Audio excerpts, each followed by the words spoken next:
ತಮಗೆಲ್ಲ ತಿಳಿದಿರೋ ಪ್ರಕಾರ ಏನು ನಮ್ಮ ಕ್ಲಿನಿಕ್ ಅಂತ ಹಾಸ್ಪಿಟಲ್ ಒಂದು ನಮ್ಮ ಹಳೆ ಏರಿಯಾ 12ನೇ ವಾರ್ಡಲ್ಲಿ ಓಪನ್ ಆಯಿತು ಮೊನ್ನೆ.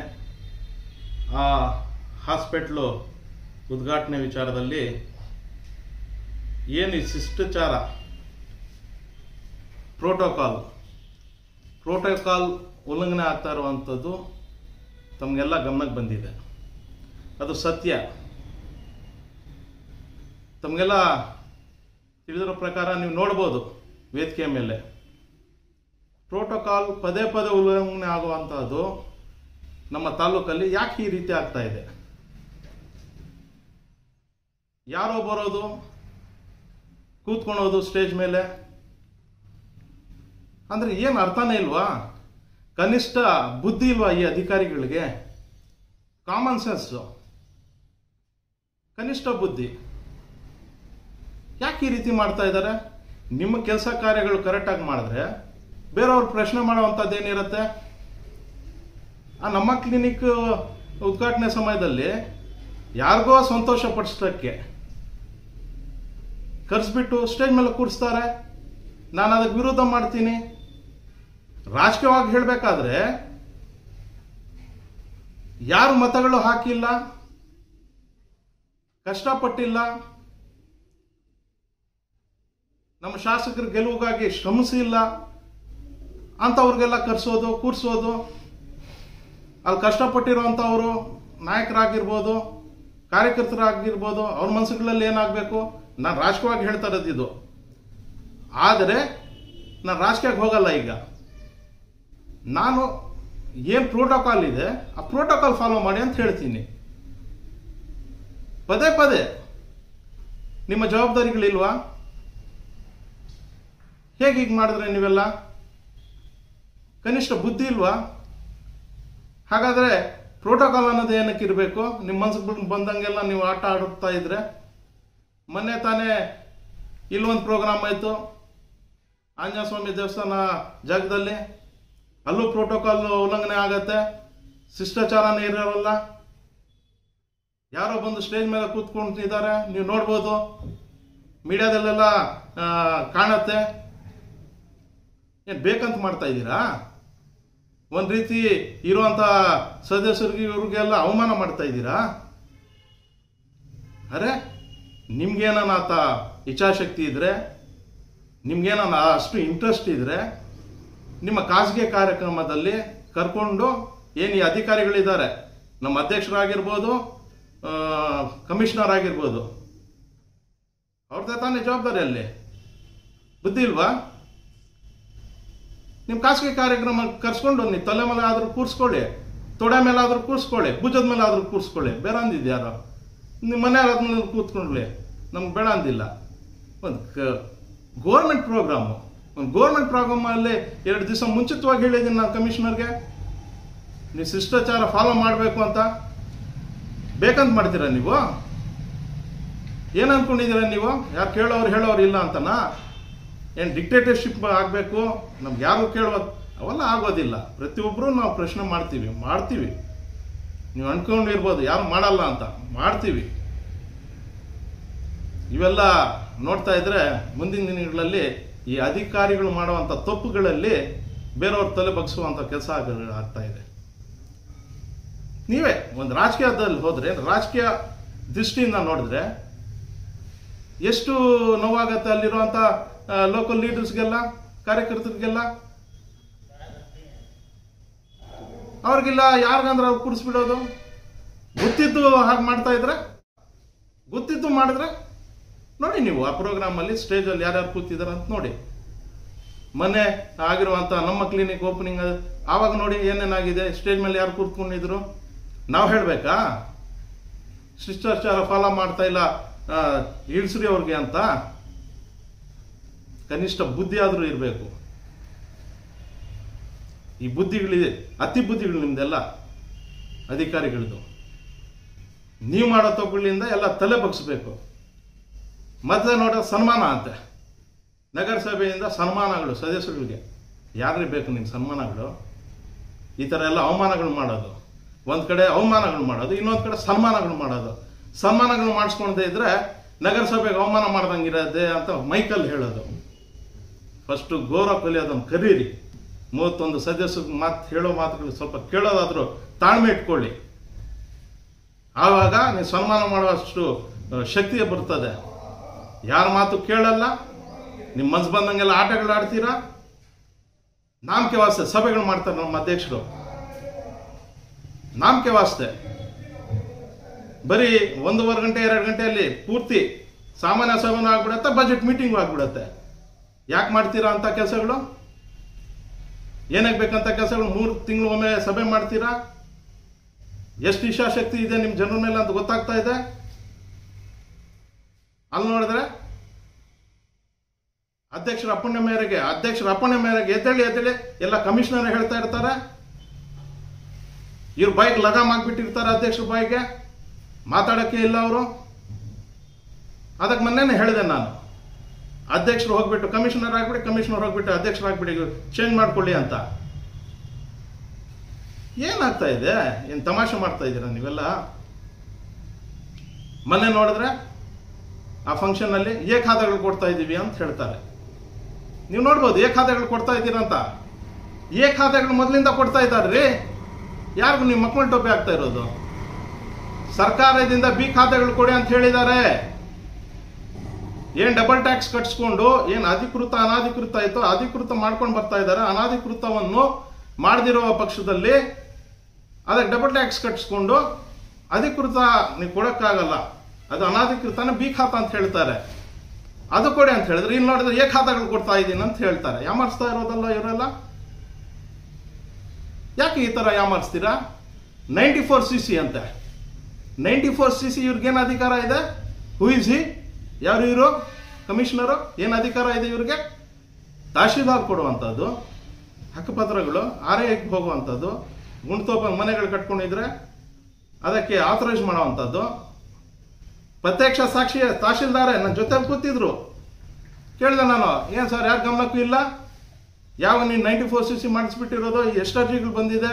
ಕಟ್ ಆಫ್ ಡೇಟ್ಗಳು ಏನು ಅಂತ? ಅಯ್ಯೋ ಸರ್ ನಾನು ಮಾಡೇ ಇಲ್ಲ, ನನಗೆ ಗೊತ್ತೇ ಇಲ್ಲ ಅಂದರೆ ಯಾವುದಿದು? ಈ ಕೊಟ್ಟಿರೋದು ಮೊನ್ನೆ ಯಾವುದು? ಎಷ್ಟು ವರ್ಷ ಹಿಂದೆ ಮಾಡಿರುವಂಥದ್ದು. ಯಾಕೆ ಮರೆಸ್ತೀರಾ ನೀವು? ಯಾವುದೋ ಹಳೇದಾಗಿರುವಂಥದ್ದೆಲ್ಲ ಎತ್ಕೊಂಡು ಬಂದು ಈಗ ಕೊಡೋದು. ನಾನು ಮಾಡಿದ್ದೀನಿ. ನಿಮ್ಮ ಅಧಿಕಾರ ಇದೆಯಾ ಹೋಗ್ಲಿ ನೀವು ಕೊಡೋಕ್ಕೆ? ಏನು ಮಾಡ್ತಾ ಇದ್ದೀರಾ ನೀವು? ನಿಮ್ಮ ಮನಸ್ಸು ಬಂದಂಗೆಲ್ಲ ಆಟ ಆಡೋಕ್ಕಾಗಲ್ಲ. ಅಧ್ಯಕ್ಷರು ಜವಾಬ್ದಾರಿ ಏನು? ಎಷ್ಟು ತಿಂಗಳಾಯಿತು ಇವ್ರ ಜವಾಬ್ದಾರಿ ತಗೊಂಡು? ಎಷ್ಟು ಏರಿಯಾಗಳು ಓಡಾಡಿದ್ದಾರೆ, ಎಷ್ಟು ಸಭೆಗಳು ಮಾಡಿದ್ದಾರೆ, ಎಷ್ಟು ಕಷ್ಟ ಸುಖಗಳು ಸ್ಪಂದಿಸಿದ್ದಾರೆ. ಏನು ಗೌರ್ಮೆಂಟ್ ಡ್ಯೂಟಿನಾ ನಿಮಗೆ? ಬರೋದು ಹೋಗೋದು ಕಾರಲ್ಲಿ ಅಷ್ಟೇನಾ? ಆಫೀಸ್ಗೆ ಏನು ಅಂದ್ಕೊಂಡಿದ್ದೀರಾ ನೀವು?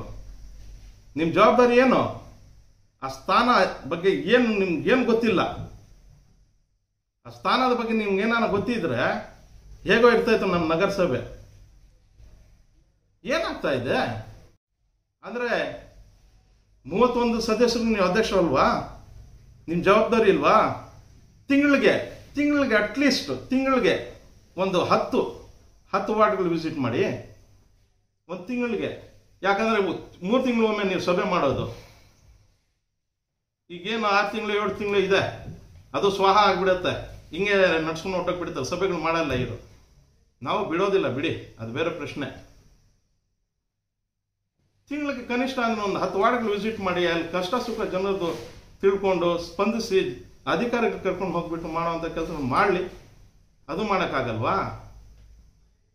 ನಾನು ಪದೇ ಹೇಳ್ತಾ ಇರ್ತೀನಿ, ಈ ರಿಮೋಟ್ ಕಂಟ್ರೋಲ್ ಅಧ್ಯಕ್ಷರು ಅಂತ.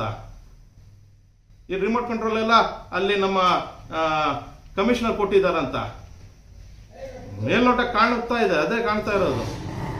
ಯಾವುದಕ್ಕೂ ಇವರು ಗಮನ ಕೊಡದೆ 3 ತಿಂಗಳೊಮ್ಮೆ ಬರೋದು, ಸಭೆ 2-3 ಗಂಟೆ ಅಲ್ಲಿ ಕ್ಲೋಸ್. ನಾಮಕೆ ವಾಸ್ತೆ ಸಭೆಗಳು ಮಾಡೋದು. ರೆವಿನ್ಯೂ ಖಾತೆಗಳು ಮಾಡಿ ಅಂತ ಸರ್ಕಾರ ಹೇಳಿದೆ. ಏನು ಕುಂಟೆ ಲೆಕ್ಕದಲ್ಲಿರುವಂಥದ್ದು ಖಾತೆಗಳು ಕೊಡಿ ಅಂತ ಇದೆ. ಅದಕ್ಕೆ 2 ಪಟ್ಟು ಟ್ಯಾಕ್ಸ್ ಕಟ್ಸ್ಕೊಳ್ಳಿ ಅಂತ ಹೇಳಿದೆ. ಕಟ್ಸ್ಕೊಂಡಿದ್ದಾರೆ. ಸುಮಾರು ಅರ್ಜಿಗಳು ಬಂದಿದೆ. ಎಷ್ಟು ಅರ್ಜಿಗಳು ಬಂದಿದೆ, ಎಷ್ಟು ಅರ್ಜಿಗಳು ವಿಲೇವಾರಿ ಆಗಿದೆ, ಇವತ್ತುವರೆಗೂ ಲೆಕ್ಕಾಚಾರ ಇದೆಯಾ? ಮೊನ್ನೆ ತಾನೇ ನಾನು ಹೇಳಿದೆ, ಪಬ್ಲಿಕ್ ಪ್ಲೇಸಸ್ ಅಲ್ಲಿ ಎಲ್ಲ ಹೇಳ್ಕೊಳ್ತಾ ಇದ್ದಾರೆ, ಈ ತರ ಏನು ಒಂದು ಖಾತೆಗೆ 1 ಲಕ್ಷ ರೂಪಾಯಿ ಡಿಮ್ಯಾಂಡ್ ಮಾಡ್ತಾ ಇದ್ದಾರೆ ಅಂತ. ಈ ಯಾರು ಬ್ರೋಕರ್ಗಳಿದ್ದಾರೆ ಆ ಬ್ರೋಕರ್ ಮುಖಾಂತರಗಳು ಈ ರೀತಿ ಆಗ್ತಾ ಇದೆ ಅಂತ ಪಬ್ಲಿಕ್ ಹೇಳ್ಕೊಳ್ತಾ ಇದೆ. ಏನು ನಾನು ಆರೋಪ ಮಾಡಿದ್ದೆ ಅಂದ್ರೆ ಪಬ್ಲಿಕ್ ಹೇಳಿರುವಂತ ನಾನು ಹೇಳಿರೋದು. ಇನ್ನೇನು 4 ಮಹಿಳಾ ಸದಸ್ಯರಿದ್ದಾರೆ, ಅವರ ಯಜಮಾನರುಗಳು ಅಲ್ಲಿ ಬಂದು ವ್ಯಾಪಾರಗಳು ಮಾಡ್ತಾ ಇದ್ದಾರೆ, ಅದು ವಿಡಿಯೋಗಳು ತೋರಿಸಿ ನಾವೇ ತೋರಿಸ್ತೀವಿ ಅಂತ ಹೇಳಿದೀವಿ. ಅದರಲ್ಲಿ ಒಬ್ಬ ನಗರಸಭೆ ಸದಸ್ಯನು ಇದ್ದಾನೆ, ಈಗವರೆಗೂ ತೋರಿಸಿಲ್ಲ. 3 ಮೀಟಿಂಗ್ನಿಂದ ಹೇಳ್ತಾ ಇದೀವಿ ಡಿಸ್ಪ್ಲೇ ಮಾಡಿ, ಅದು ಡಿಸ್ಪ್ಲೇ ಮಾಡಿ ಅಂತ. ಏನಾನ ಕೇಳಕ್ ಹೋದ್ರೆ ಬ್ಯಾಕಪ್ ಇಲ್ಲ ಅಂತ ಹೇಳ್ಬಿಡ್ತಾರೆ. ಬೇಕಾದ್ರೆ ನೆಕ್ಸ್ಟ್ ಇದೆ ಉತ್ತರ ನೋಡ್ಕೊಳ್ಳಿ ನೀವು. 2 ತಿಂಗಳು 3 ತಿಂಗಳು ಹಿಂದೆ ನೀವು ವಿಡಿಯೋ ಡಿಸ್ಪ್ಲೇ ಮಾಡಿ ಅಂತ ಹೇಳಿದ್ರೆ ನಮ್ಮಲ್ಲಿ ಬ್ಯಾಕಪ್ ಇಲ್ಲ ಅಂತ ಹೇಳ್ತಾರೆ. ಇದೇ ಉತ್ತರ ಬರೋದು. ಇದಕ್ಕೆಲ್ಲ ಏನು ಅರ್ಥ ಆಗ್ತಾ ಇದೆ? ಇವರೆಲ್ಲ ಯಾಕೆ ಮಾಡ್ತಾ ಇಲ್ಲ ಅಂದ್ರೆ ಮೇಲ್ನೋಟಕ್ಕೆ ಏನು ನಡೀತಾ ಇದೆ ವ್ಯವಹಾರಗಳು ಅಂತ ಗೊತ್ತಾಗ್ತಾ ಇದೆ. ಇದಿದ್ರೆ ಡಿಸ್ಪ್ಲೇ ಮಾಡ್ತಾ ಇದ್ರು, ನೇರವಾಗಿ ಹೇಳ್ತಾ ಇದಾರಲ್ಲ, ಜನರೇ ಹೇಳ್ತಾ ಇರೋದು ಎಲ್ಲ ನೋಡಿದ್ರೆ. ಚಾಲೆಂಜ್ ಮಾಡ್ತೀನಿ ಈಗ, ಚಾಲೆಂಜ್, ಇಟ್ಸ್ ಮೈ ಚಾಲೆಂಜ್. ಎಷ್ಟು ಅರ್ಜಿಗಳು ಬಂದಿದೆ, ಎಷ್ಟು ಅರ್ಜಿಗಳು ವಿಲೇವಾರಿ ಆಗಿದೆ, ಏನು ಕುಂಟೆ ಲೆಕ್ಕದಲ್ಲಿ, ಅದರಲ್ಲೂ ಯಾಮಾರಿಸ್ತಾರೆ. ಕುಂಟೆ ಲೆಕ್ಕದಲ್ಲಿ ಬಂದಿರುವಂತ ಅರ್ಜಿಗಳು, ಬಿ ಖಾತೆಗಳು ಮಾಡುವಂತಹದ್ದು, ಮಾರ್ಚ್ ಹಿಂದೆ ಆಗಿರುವಂತ ಅರ್ಜಿಗಳು ಎಷ್ಟಿದೆ, ಯಾಕೆ ಮಾಡಿಲ್ಲ, ಏನಾದ್ರ ಹಿಂದೆ, ಏನ್ ಮರ್ಮ, ಏನ್ ನಡೀತಾ ಇದೆ, ಜನರ ಪ್ರಶ್ನೆಗಳು. ಅವ್ರು ಹೇಳಿರೋದು ನಾನು ಕೇಳ್ತಾ ಇರೋದು ಅಷ್ಟೇ. ಅಲ್ಲಿ ನಡೆಯುತ್ತಾ ಇರುವಂತ ಡಿಸ್ಕಷನ್ಗಳು, ಅದ್ರ ಹಿಂದೆ ಏನ್ ಮರ್ಮ, ಯಾಕೆ ಇಟ್ಕೊಂಡಿದ್ದಾರೆ, ಇದು ಚಾಲೆಂಜ್ ಮಾಡ್ತೀನಿ. ಅಕಸ್ಮಾತ್ ಏನನ್ನ ನಮ್ಮ ಮಿನಿಸ್ಟರ್ ಸಾಹೇಬ್ರೆ ಯಾರ್ಯಾರು ಅರ್ಜಿಗಳು ಹಾಕಿದ್ದಾರೆ ಆ ಅರ್ಜಿಗಳು ಎತ್ಕೊಂಡು ಬನ್ನಿ, ನಾನು ನೋಡ್ತೀನಿ ಅಂತ ಹೇಳಿದ್ರೆ ಗೃಹ ಕಚೇರಿ ಎಲ್ಲ ಫುಲ್ ಆಗಿಬಿಡತ್ತೆ. ಅಷ್ಟು ಅರ್ಜಿದಾರರು ಬಂದು ಅಲ್ಲಿ ಕೂತ್ಕೊಳ್ತಾರೆ. ನೋಡ್ಬೋದು, ಟ್ರಯಲ್ ಬೇಸಿಸ್ ಅಲ್ಲಿ ನೋಡ್ಬೋದು. It's A fact. Trial basis ಅಲ್ಲಿ ನೋಡ್ಬೋದು. ಎತ್ಕೊಂಡು ಬನ್ನಿ ಅಂತ ಹೇಳಿ ಅವರು ಡಿಕ್ಲೇರ್ ಮಾಡಲಿ, ನಾಳೆನೆ ಹೇಳಿ ಅವರು. ನಾಳೆದು ಯಾರನ್ನ ಒಬ್ರು ಇಟ್ಬಿಟ್ಟು ಅಲ್ಲಿ ಅಟೆಂಡ್ ಮಾಡಕ್ ಹೇಳಿ, ಗೃಹ ಕಚೇರಿ ಫುಲ್ ಆಗಿಬಿಡತ್ತೆ. ಯಾರು ಬಾಯಿ ತೆಗಿತಾ ಇಲ್ಲ. 2 ಟ್ಯಾಕ್ಸ್ ಕಟ್ಸ್ಕೊಂಡಿದ್ದಾರೆ, ಮತ್ತೆ ಮಾರ್ಚ್ ಆದ್ಮೇಲೆ ಇನ್ನೊಂದು ಟ್ಯಾಕ್ಸ್ ಕಟ್ತಾ ಇದ್ದಾರೆ. ಪಾಪ 3 ಟ್ಯಾಕ್ಸ್ ಆಯ್ತು. ಏನ್ ಆಟ ಆಡ್ತಾ ಇದ್ದೀರಾ? ಅಥವಾ ಸರ್ಕಾರ ಮಾಡಿರುವಂತ ಆದೇಶಗಳು ಸರಿ ಇಲ್ಲ ಅಂತ ಹೇಳಿ ಯಾಕೆ ಪೆಂಡಿಂಗ್ ಇಟ್ಕೊಂಡಿದ್ದೀರಾ? ತೋರಿಸಿ, ಮಾಧ್ಯಮ ಮಿತ್ರಗಳು ತೋರಿಸಿ, ಇಂಥ ಖಾತೆಗಳು, ರೆವಿನ್ಯೂ ಖಾತೆಗಳು ಕುಂಟೆ ಲೆಕ್ಕದಲ್ಲಿ ಇರುವಂತ ನಾನು ಮಾಡಿದ್ದೀನಿ ಅಂತ. ಎಷ್ಟು ಮಾಡಿದಿರ ಅಂತ ಗೊತ್ತಾಗತ್ತೆ. ಎಷ್ಟು ಅರ್ಜಿಗಳು ಬಂದಿದೆ, ಎಷ್ಟು ವಿಲೇವಾರಿ ಆಗಿದೆ. ನಮ್ಮ ಶಾಸಕರುಗಳು ಕೇಳಲಿ, ಮಂತ್ರಿಗಳು ಕೇಳಲಿ. ಅದು ಎಲ್ಲಾದರೂ ಯಾಮಾರಿಸೋದನ್ನ ಕಮಿಷನರ್ ಕೆಲಸ.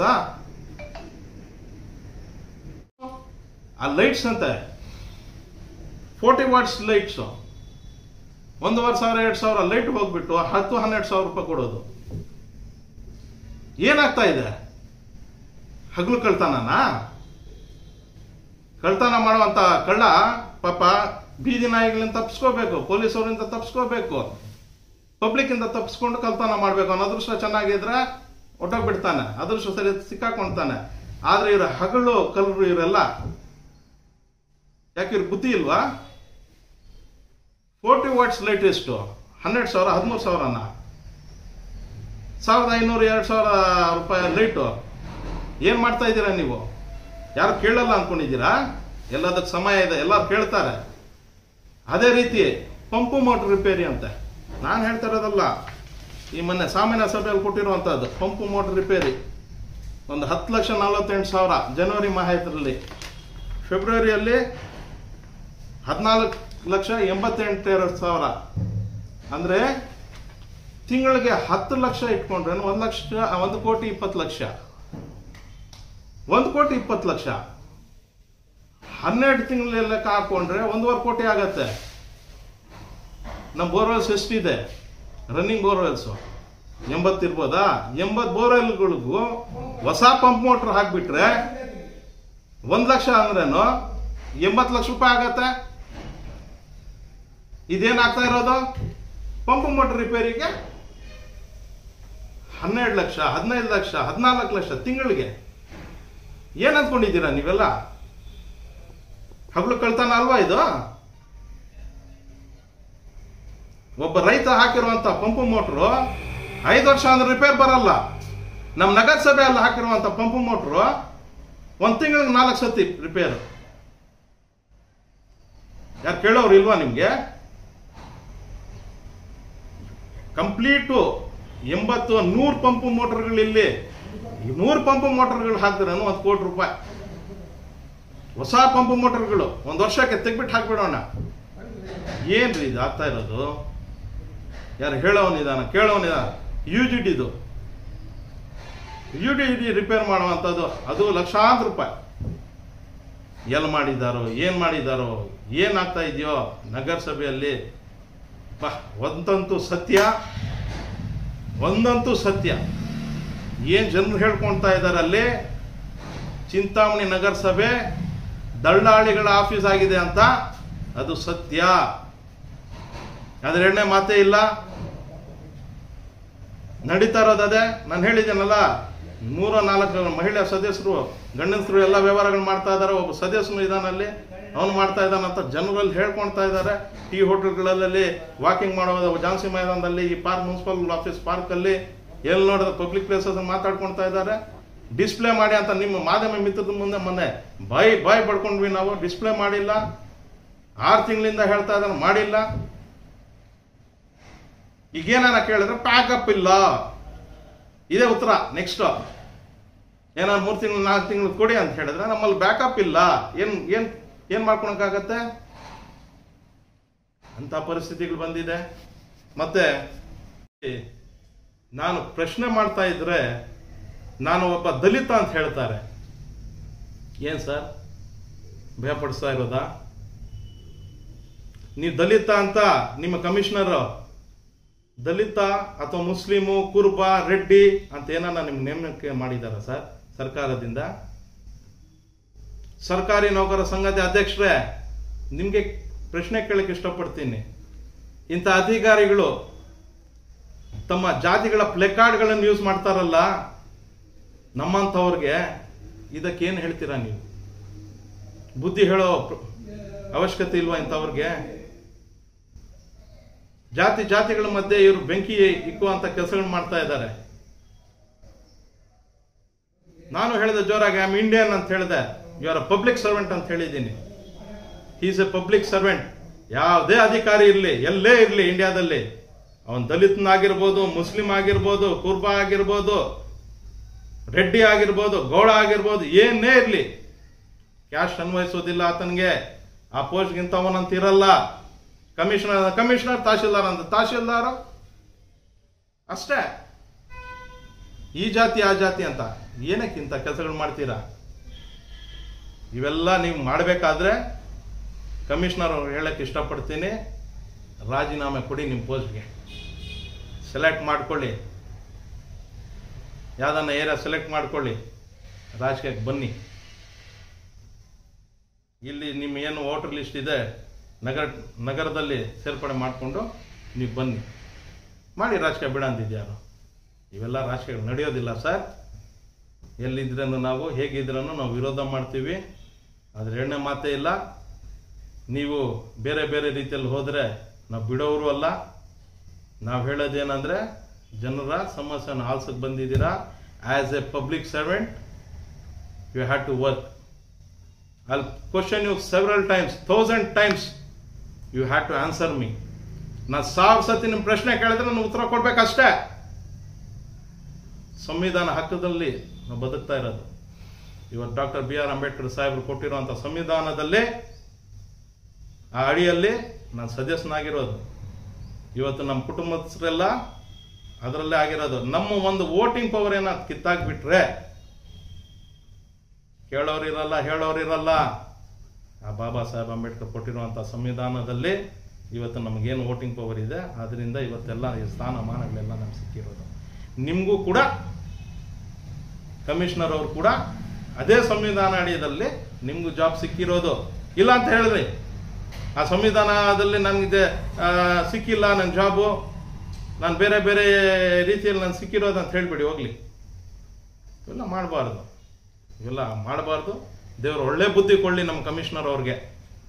ಯಾಕಂದರೆ ನಮ್ಮವರು, ನಮ್ಮೂರವರು ಅವ್ರು ನಾವು ವಿರೋಧ ಮಾಡಲ್ಲ, ಅವ್ರು ನಾವು ಕಳಿಸಲ್ಲ, ತೊಂದರೆ ಕೊಡಲ್ಲ, ಇಲ್ಲೇ ಇರಬೇಕು. ಅವರು ಒಳ್ಳೆ ಕೆಲಸಗಳು ಮಾಡ್ಬೇಕಂತ ಹೇಳ್ತಾ 2 ಮಾತು ಮುಗಿಸ್ತೀನಿ.